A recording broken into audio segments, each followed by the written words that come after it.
안녕하세요. 김동석입니다. 4월 16일 아침 시황 하도록 하겠습니다. 오늘 새벽에 끝난 미국 시장 양시장 상승을 했죠. 양시장 상승을 하면서 상승의 이유는 일단 지표의 호조, 뭐죠? 지표가 좋아졌다. 뭐 그런 건데요. 일단 다우도 0.9%, 그다음 나스닥도 1.3% 상승해서 다우는 제가 3880일 때 만약에 돌파가 된다면 3-4천 포인트 예상이 된다 그러면서 34,200 플러스 마이너스 200 정도 보시라고 했었는데 일단 34,000 이제 올라왔고 나스닥 14,000 포인트 일단 돌파가 됐어요. 기술적으로 좀 보면 다우는 지금 제가 계단형 상승이 있는 것 같다는데 3일 또 주고 또 계단 올랐어요. 3일 주고 계단이고 지금 누가 뭐 작전하듯이 너무 티나게 올리고 있죠. 3일 4일하고 양봉, 3일하고 양봉, 4일하고 양봉. 이제 또 3일은 행보하나 뭐 이런 생각도 드죠.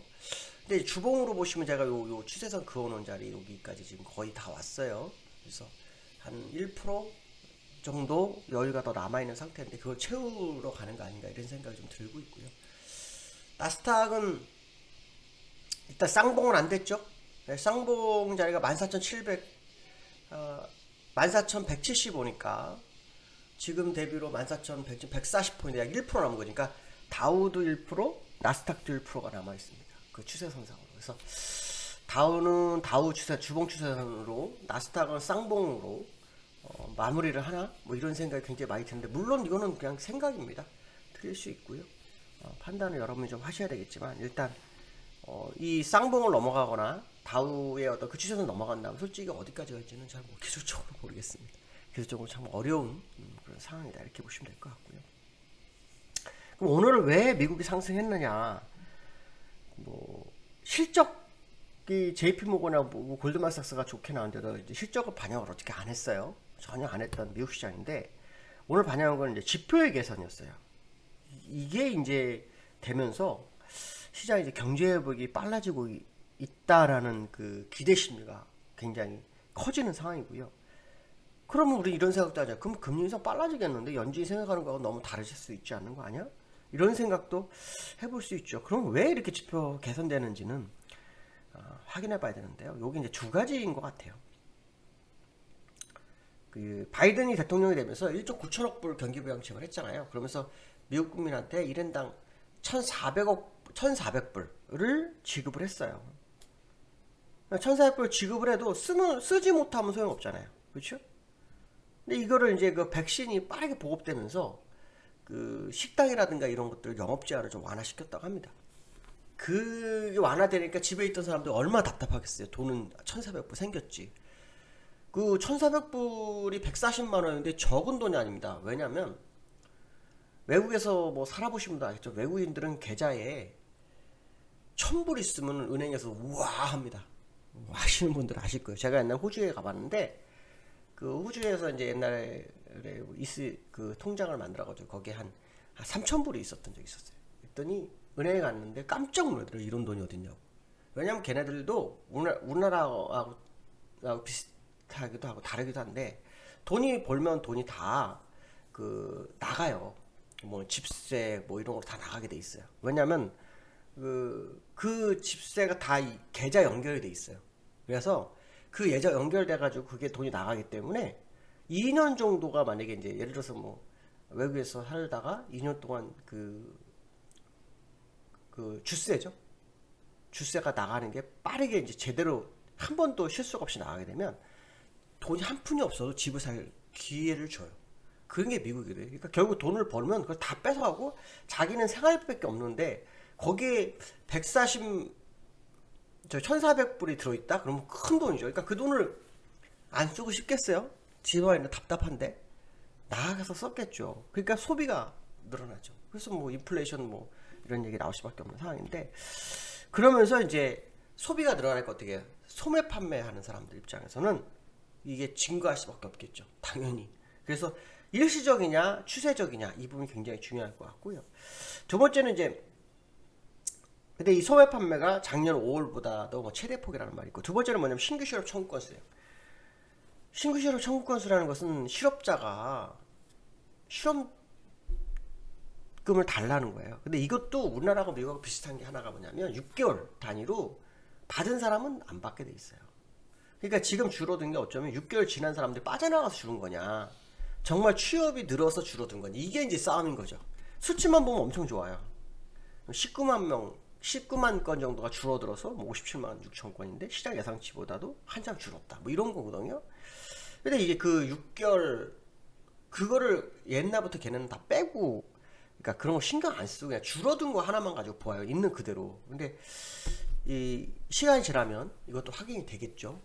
무엇이 오고 그런지는 확인이 될 겁니다. 그러나 중요한 것은 뭐냐면 미국 시장이 나스닥은 이전 쌍봉을 향해서 가는 거고, 다우는 최고치를 향해 가고 있다는 거죠.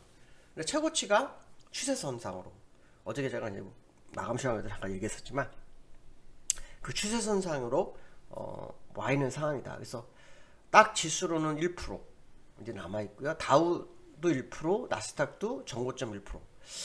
아이러니하게도 거의 1%네요. 이게 딱 맞추고 떨어질까? 뭐 이런 생각도 들고, 진짜 돌파해서 뭐 연준이 2023년에 금리를 올릴 수 있도록 뭐 주가를 더 한참 땡기려는가, 이런 생각을 많이 하고 있습니다. 거기에 이제 우리나라도 같이 움직이고 있는 그런 상황이다, 이렇게 보시면 될 것 같고요.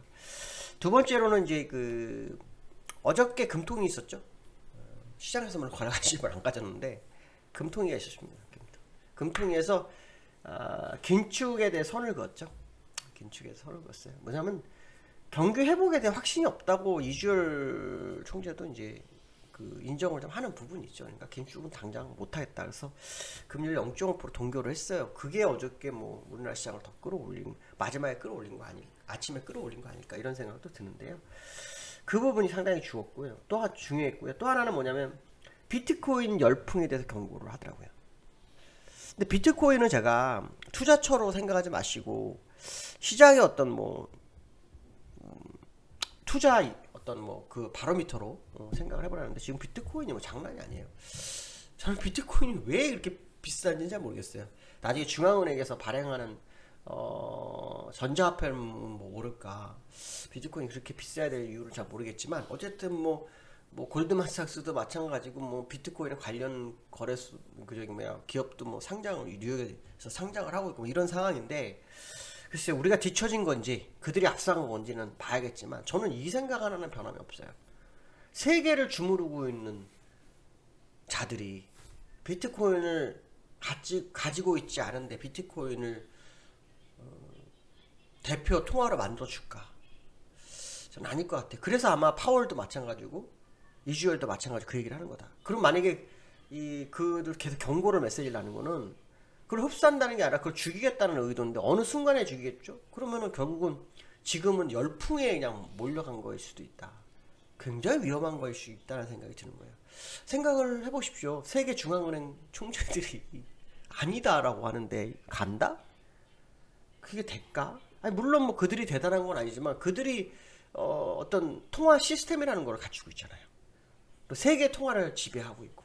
그래서 하여튼 뭐 결론이 어떻게 날지는 아무도 알 수는 없어요. 그렇지만 아무것도 근거 없는 상황이기 때문에 아마 이게 또 한번 시장에 아주 흔드는 일이 벌어지지 않을까. 왜?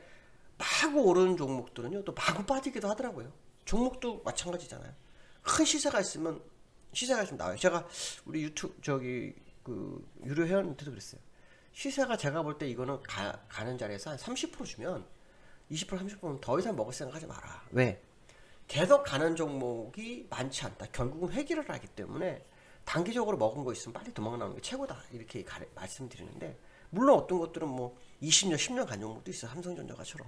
근데 그 종목이 몇 종목 이렇게 대부분 뭐 30% 주면 다시 제자리 가거나 뭐 다시 밑으로 가거나 또 올라서 그 단계 계단밥을 오랜 시간 가게 되는 거죠. 그래서 그런 부분 좀 얘기했고요. 두 번째로는 코스피가 어저께 3200 도전을 했어요. 오늘 미국 시장 상승으로 3200 또 도전을 하겠죠. 코스닥은 1000포인트. 근데 참 재미난 게 있어요. 그 오랜 시간 증권사에서 매도 리포트가 전혀 나오지 않고 있어요. 그 얘기는 올리겠다라는 뭐 생각인 건지, 아니면 매도 리포트 내보내가지고 뭐 개인들한테 또 욕바가지 먹을까 말하는 건지 모르겠지만 그게 없다고 하네요. 어저께 뉴스를 보니까. 자, 어쨌든 그런 상황이다. 그래서 어제 이제 뭐 말씀드렸듯이 지금 그 원달러가 하방 경직성을 확보하는지를 봐야 돼요. 만약 하방 경직성을 확보하는 과정이라면 어저께 원달러가 잠깐 하방 경직성을 확보를 시도를 했어요. 원달러가 일봉에서 보시면은 하방에서 확보를 시도했거든요. 근데 여기안일에서는 추가로 하락했냐? 약간 하락해서 1원 정도. 그래서 만약에 또 확보를 해서 올리는 상황이 발생하면 미국과는 또 별도의 움직임이 있을 수 있다. 만약에 우리나라가 미국처럼 그 미국도 만약에 주 추세선을 돌파하고 올라갈 때 우리나라가 더 가려면 원달러는 급격하게 하락을 해야 될 겁니다. 만약에 그게 아니고 하방일성을 유지하면서 만약에 반등 시도한다? 그러면은 미국도 더 안 갈 확률이 높고요. 아니 미국만 또 원웨이 갈 수도 있어요. 옛날처럼. 그럴 수도 있죠. 어쨌든 그런 상황이 또다시 나올 수 있지 않을까. 그래서 오늘도 3200 도전을 할 시장의 모습이 보이고 있는데 어떻게 될지를 좀 더 지켜봐야 되지 않을까 봐야 될 것 같습니다. 오늘 여기까지 하겠습니다. 오늘 금요일입니다. 수고하십시오. 감사합니다.